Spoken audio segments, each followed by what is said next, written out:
back to our YouTube channel. And today's video guys is gagawa tayo ng binalay or dendelot sa amin, mga Ilocano dyan.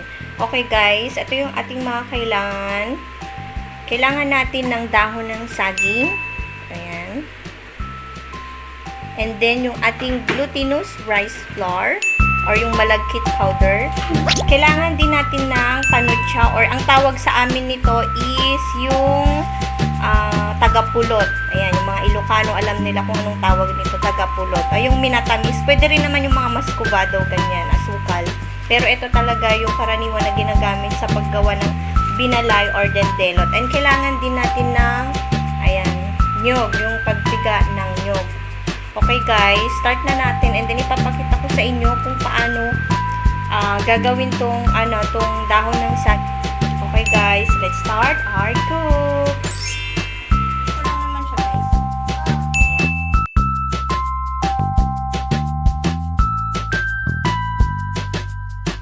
Ayan guys. Kailangan natin gawin yung process na to para pag binalot natin yung binalay or yung dendelot, yung kakanin is hindi siya hiwa-hiwalay itong sa dahon.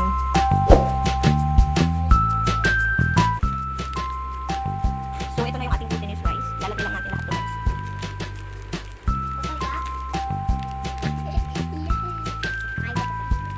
So lalagyan ko siya ng water guys. So konti-konti lang muna yung paglagay ng water. Okay guys, so dahan-dahanin lang natin muna yung paghalo. Dahan-dahanin lang natin yung paglagay talaga ng tubig dito guys. Mas mainam yung yung dahan-dahan na ilalagyan ng tubig. Maganda din pag tansya-tansya. Okay guys, pag alam natin na ganito na yung style ng ating malagkit. So ayan, sakto lang to guys. Hindi siya masyadong basa, hindi siya masyadong tuyo. I-start na natin yung paglagay sa dahon naman. Lalagyan na natin ito sa dahon, guys. Guys, lalagyan na natin sa dahon. Natapos na natin anuhin to sa apoy. Mas maganda kasi pag yung kahoy ang pang nito, guys. Pero dahil dito tayo sa Maynila is pwede naman sa sa shilling. Okay, guys. Kailangan din natin ng oil.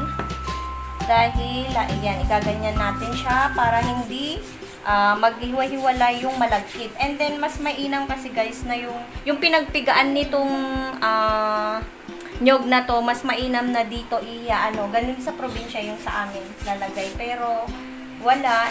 Ito na lang, oil. Para hindi maisama yung malagkit. Kasi maghiwa-hiwalay. Ulit ako ng maliliit. Kasi ito yung ipapatali natin sa ating malagkit. Magagamit ko lahat kasi mahal ko dito sa Maynila kaya dapat lahat yan walang masasayang. So ayan guys. Ayan, ito yung pantali natin. And then, uguntin ko yung mga nasa gilid-gilid para pagka binalot natin. Ito na yung ating paggawa. Bali, tansyahin lang natin guys. Ayan. Ayan. Lalagyan ko na ng mantika. Ganyan talaga yung aking kamay. Kasi nga ako masa.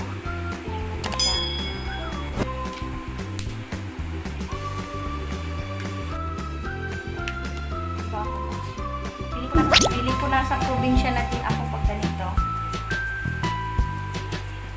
Ayan, ganyan yung paggawa natin guys ng dendelot o binalay. And then dito sa gilid, ipupush natin ganyan. Ito yung magandang talaga. Natin siyang ganyan. And then mamaya natin itatali, bali lagay muna natin sa lagayan.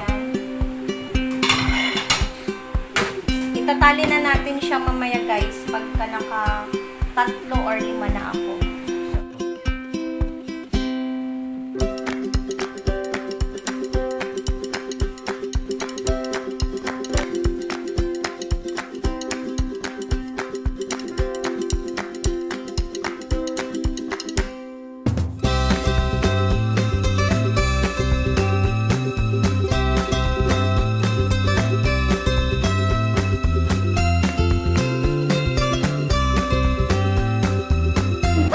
So, ayan guys, tapos na sa pagbalot. Ayan guys. So, itatali na natin siya. Sa isang tali is pwedeng mga 3 pieces. Hindi natin masyadong damihan yung masyadong maluto. Kaya okay na to sa 3 pieces.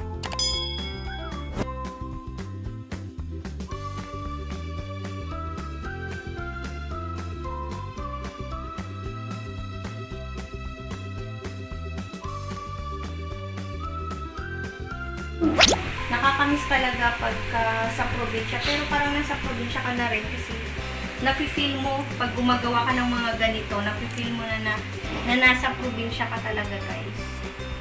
Delicacy food namin mga Ilocano to guys. So, ang ganda niya lang tignan. So, ayan. Tali ko na siya.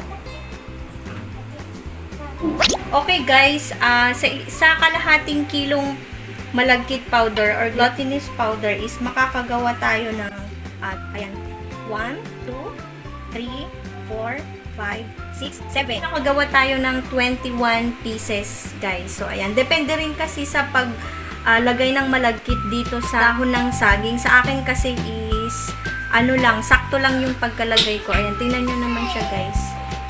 So, ang ganda niya lang tignan, diba? Ayan. So, ituturo ko naman sa inyo kung paano lutuin to.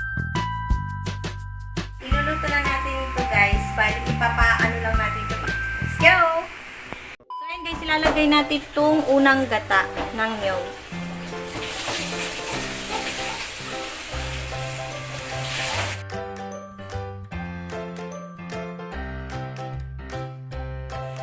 So, after ilang minutes is, ayan na siya guys. Yan yung dapat ma-achieve natin pag nagdendelot or pinalay tayo. Ayan yung dapat nating achieve pag gumawa tayo ng sausawan ito. Ayan. Kung makikita nyo, ayan, foiled. Pinatay ko na yung apoy dahil okay na to guys. Ayan, ganyan siya. So, transfer na natin to. So, ayan guys, imbes na tubig, ito yung gagamitin natin. Ayan. Yung pangalawang piga nung niyog. Para mas malasya sa guys. So, ilalagay na natin. Huwag natin hugasan yun ha. Kasi yan yung doon sa ating pangalawang gata. And then, after nyan, pag kumukulo na siya, ilalagay na natin yung panutsa. So, buksan na natin guys. Ilalagay na natin itong panutsa. Ayan, isang buo. Yung panutsa na yan guys, 30 pesos. So, hayaan lang natin to na mag-caramelize. Bali, hayaan lang natin to na matunaw hanggang mag-caramelize siya.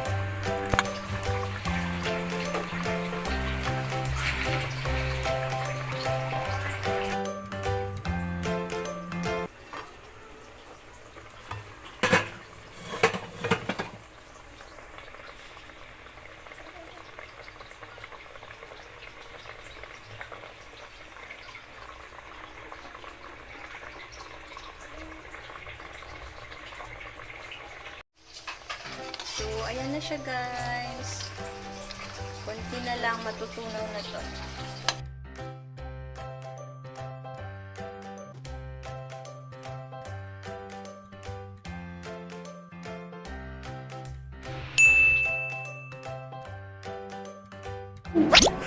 Ito naman guys, yung pagluto ng dendelot is, ayan, nagtira ako ng konting dahon dyan kasi lalagay lang natin dito sa pinaka lutuan natin. Ayan, lalagay natin ganyan. Hindi pwedeng walang dito guys ha. Walang sapin na dahon ng saging. Guys. And lalagyan ko na to ng water.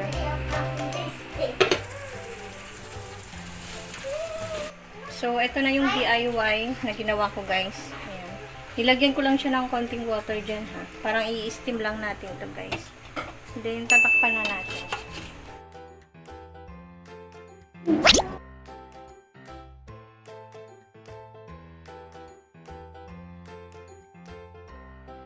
A few moments moments later. Okay guys, so ito na nga yung nagawa natin. Ayan. And ito na yung sausawan. Tingnan nyo naman, napaka-creamy.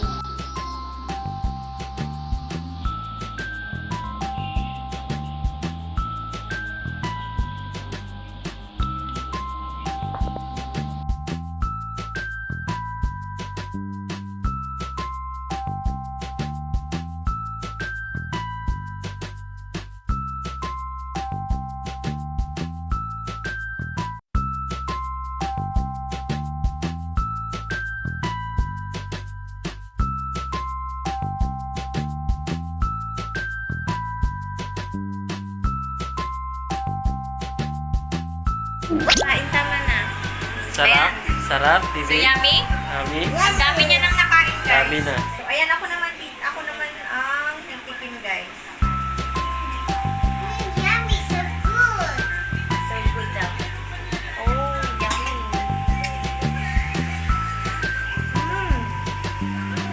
Grabe. Kitang-kita nyo naman yung ginawa kong sausawan niya talagang sobrang ganda. Sarap. Sobrang sarap. Good lang. So yummy.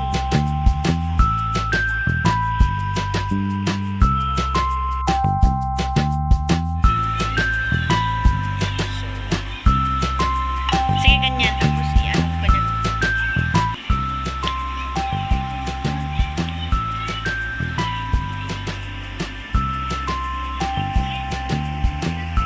So, kainin ko.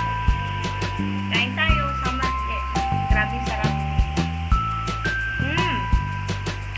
Sarap! Sabi nga ni Daddy, pwede na ako magtayo ng ano nito. Kahit matrabaho yung paggawa nito, worth it naman kasi sobrang nakuha ko talaga. Okay, subuhan ko si Daddy. Daddy. Sarap! Dami na nakain yan. Kanina pa siya kumakain. Ganda kasi ng texture niya, oh. Ang pinakamaganda nito guys, yung sauce niya at saka yung pagkagawa ng dintelot, yung nakabalot sa dahon ng Daming saging. saging. Tama lang yung pagkaluto. So, masarap guys.